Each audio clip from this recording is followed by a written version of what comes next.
Hi, I'm Jodi PHILLIS from the clouds, and it's great to be here. Hi, Chris. Hi, Jody. Thanks for joining us tonight. Pleasure. Pleasure, pleasure. So, we're here to speak about the fact that the Clouds are hitting the stage very soon for three exclusive headline shows in Sydney, Melbourne, and Brisbane in honour of the band's 35th anniversary. Like, that's as good a reason as any as I can think of to go out and play some live music. Yeah, no, even if it's a bit surreal and a bit like crazy, but yes, it's always good to have an excuse, something to hang the tour on, as they say. It is. I Um, sort of look at it though. It's like a bit of a double-edged sword playing just the three shows because on one hand it's only three shows, but on the other hand the pressure's on you to nail all three because there's not going to be any chances to make. we don't have to worry about that, Chris. Yeah, you're all set. Yeah. Yeah, I know. The pressure is on. And yeah, playing more shows is obviously better, but it's also really hard. Like, I don't know, we all work, we all have different lives now, and making that jump to the different time zone to Perth and then Adelaide, it was just all like, oh my God, at that time of the year, it's just going to be all too hectic. So we had to kind of condense it. And Right. they're bigger venues than we played last time, so we're kind of, yeah, condensing it. Yeah. And a lot of our fans like to travel. So luckily that, they'll go to whatever shows. So yeah, we're really, really lucky like that. We have just an awesome fan base who are just really great, Yeah, that's great so people. so cool. But like after 35 years in the meat grinder that is the Australian music industry, like you pretty much know what you're doing in terms of being match fit. But does it get harder the more the years go by? Like I know I have trouble walking the letterbox these days, and 35 years ago I could almost run it. It's weird because yeah, obviously it does. Like our voices have dropped a bit. We've both had kids, there's yeah, of course it does get harder, but somehow we just click in. Like I don't know how long we can pull it off, but so far it really is like riding a bike. But on this tour we're actually going to play a big handful of songs that we rarely played even back in the day. So these are for the true fans. Oh, cool. We'll That's we'll still play the songs that, that everyone knows, but yeah, we've decided to chuck in a couple of real obscure deep cuts. So that'll be interesting. And they're really freaking fast. So yeah, that's cool. wish us luck. I was actually going to bring that up because I was going to say, like, it must be hard because you have to play the songs the fans want, like Say It, Soul Eater, and Anthem and Cloud Factory. But it's your birthday and you've got every right to be self indulgent and play songs that have got a bit more meaning to yourself. So I was going to ask how you're going to get around that, but you sound like you've Thanks. already thought of it. Well, we're doing a combination. So we're going to do those ones that we know that the audience enjoys, and we still enjoy playing them. Otherwise, we wouldn't do them. Um, but yeah, we're definitely going to put back in some of the ones that we've dropped for a while that were also our favorites. And we're putting in a couple that are really obscure. Yeah, wow, that's so cool. So it'll be fun. Yeah. Yeah, it keeps it interesting for you that way too. Like, it doesn't become pedestrian because you're doing Yeah. something bit different. Well, luckily we have enough songs to be able to do that. Like, Sweet. I think in our little 8 year period together in the beginning, I think we had around 80 songs that we really, really liked. So that's a lot to choose from to play kind of these legacy tours, so-called legacy tours. Yeah. So cool, Lazy.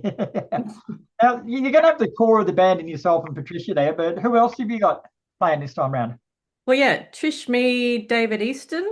Um, so he on guitar and Ralph Whittingham. So yeah, they were both with us for the longest time. Oh, nice. Yeah. So it's the core group, that's for sure. Nice. And what can fans actually expect from your shows this time around? Like, you got anything special or elaborate, or are you going to just let the music do the talking and make it more atmospheric? We're just gonna rock. Um, Great answer. Look, I can't promise anything. I really don't know. It's a mystery what's going to happen, Chris. Frankly, I just hope that we remember all the chords and the words and the riffs, I'll and back you. we'll be fine. Just as simple as that. And What could go wrong? Trish will be telling jokes, so yeah, everyone has to prepare for that. I'm sorry. Um, Yeah, no, it'll just be a typical, it'll be just a clouds show where we just play an eclectic range of songs in all different time signatures and chord progressions and about all kinds of crazy topics. And yeah, that's that's how it rolls. Yeah, very nice. Now, the Clouds started back in late 1989, which is pretty much the same time that alternative rock went gangbusters in this country. Like, were you guys riding that wave musically in a sense, or was that just a sound that you initially created together? Oh, well, it's a bit of both. I mean, it definitely was a really vibrant scene going on at that time. It was a pretty exciting time for music. There's a lot of anger and emotion and angst being unleashed in everyone's music, and also such, everyone kind of striving to be original, but we all still ended up sounding 90s somehow. Um, So yeah, it was an incredible time. I think we were a bit rare because we had two women front people and songwriters, so that was pretty unique. And even now, like it's hard to find many bands who are like that. Yeah, it is. Um, so yeah, I think we had that in our favor. Incredible, incredible musicians. I mean, the bass parts that Trish comes up with, the lead guitar riffs that Dave comes up with, they're just nuts. I mean, they're really kooky notes that those guys play. And Raf is Thor, as far as I'm concerned, on drums, or Hercules or something like that. There's no one like Raf. So I feel really just so lucky to be just kind of, hanging out with those three and doing what we do. Yeah, that's so cool. I suppose along those lines, like, do you think the Clouds were a product of the alternate music revolution, or was it more that that was a product of your emergence? Oh, well, I know. I'm trying. I don't know. I think it's a chicken and the egg thing. Like, Good answer. I can't say, yeah, we created a sound because we were borrowing sounds left, right, and center, as everyone was. We used to get accused of sounding like the Pixies or whatever. And yeah, we loved them and we were influenced by them, but I think that's how it works. I mean, the Beatles were influenced by Little Richard and Yeah, they exactly. went ahead and put woo in their songs. It's like, That makes fuck, you a everyone's difference. influenced. Whatever you love influences you. Um, I don't know. I don't know. Don't know how to explain it. You guys did it better anyway. That's the answer. Correct. Correct. But by virtue of the fact that you're celebrating the band's 35th anniversary, some of the songs are also going to be in the same age bracket. So when you go back over them now, like, have they stood the test of time musically to go over again? Yeah, I think so. We think so. Mhm. Otherwise, I don't think we'd be doing it. But I don't know. I mean, maybe we're just biased. I don't know. We're really proud of our songs. Like, it's a pretty, they're pretty heady songs. There's a lot going on in them. We Mm. weren't lazy, I know. songwriting wise. No, no. Um, It definitely still does sound good and fresh today. What you do, like a lot of music does get dated, but what you yeah, guys created is something that still hasn't been exploited, I guess. So it is wow, sound fresh and cool. relevant. Thanks for saying that. That's awesome. We had great producers that we worked with as well. Like Tim Witten did a couple of incredible albums. He did Penny Century and Futura, and they're beautiful production. And we had Stuart Eady in the beginning as well, our original drummer, who had really great production ideas and arrangement ideas. So I think we had a pretty high benchmark for arrangements, and for songwriting. So yeah, I think looking back, we're all pretty proud of it. Yeah, for And sure. we've done some stuff since too. We've released 5 songs since, which we really love as well. But I guess just the time and distance has made it difficult to get all of that together. Yeah, it would. Now, the band actually went your separate ways in around 97 before you and Patricia found yourselves again and reunited to tour with Jesus Jones and Wonder Stuff in 2011. So, what was it like firing the band up again the second time around? Was it a different feeling, or did you still get that same anticipation?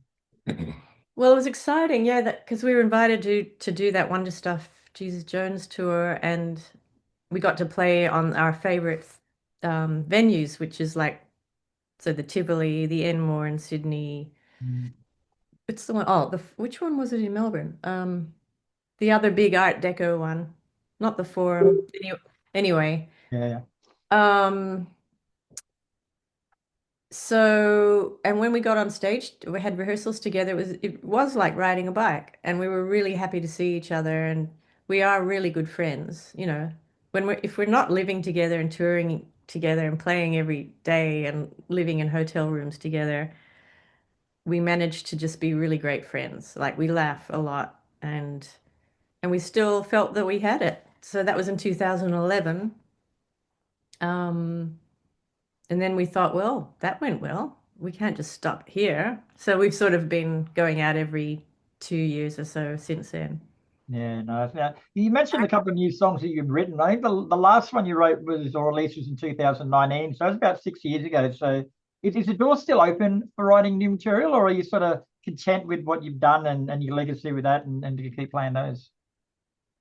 Well, I mean, anything could happen, I'm not going to say no, but we've just had a lot on in our lives, I moved interstate, we've had divorces, we've had all kinds of shit going down. It's like, uh, just Fine. getting focused and like going, okay, this is what we're going to do. We've talked about it. We've certainly chucked ideas around and chucked demos around. So I'm not going to say never, but yeah, I'm not going to make any promises either. Very diplomatic answer there. Very diplomatic. Right. All right, Jody. Well, thanks for your time tonight. The Clouds 35th anniversary show starts in Sydney on November the 8th. It's Melbourne on the 14th and finishes in Brisbane the following night. So where can people get themselves tickets or find out more information? Through Oztix or just Google it. Metropolis are the company promoting it. You can just jump online, you'll find it, or follow us on Instagram and Facebook, and you'll find out about it. Fantastic. Well, I think I might pop down to the Brisbane show because I was around like when you guys were kicking and I saw you live a few times back then and it'd be a nice little nostalgic trip to come back and see you on your 35th. Awesome. Come say hi, Chris. That'd I be shall great. do for sure.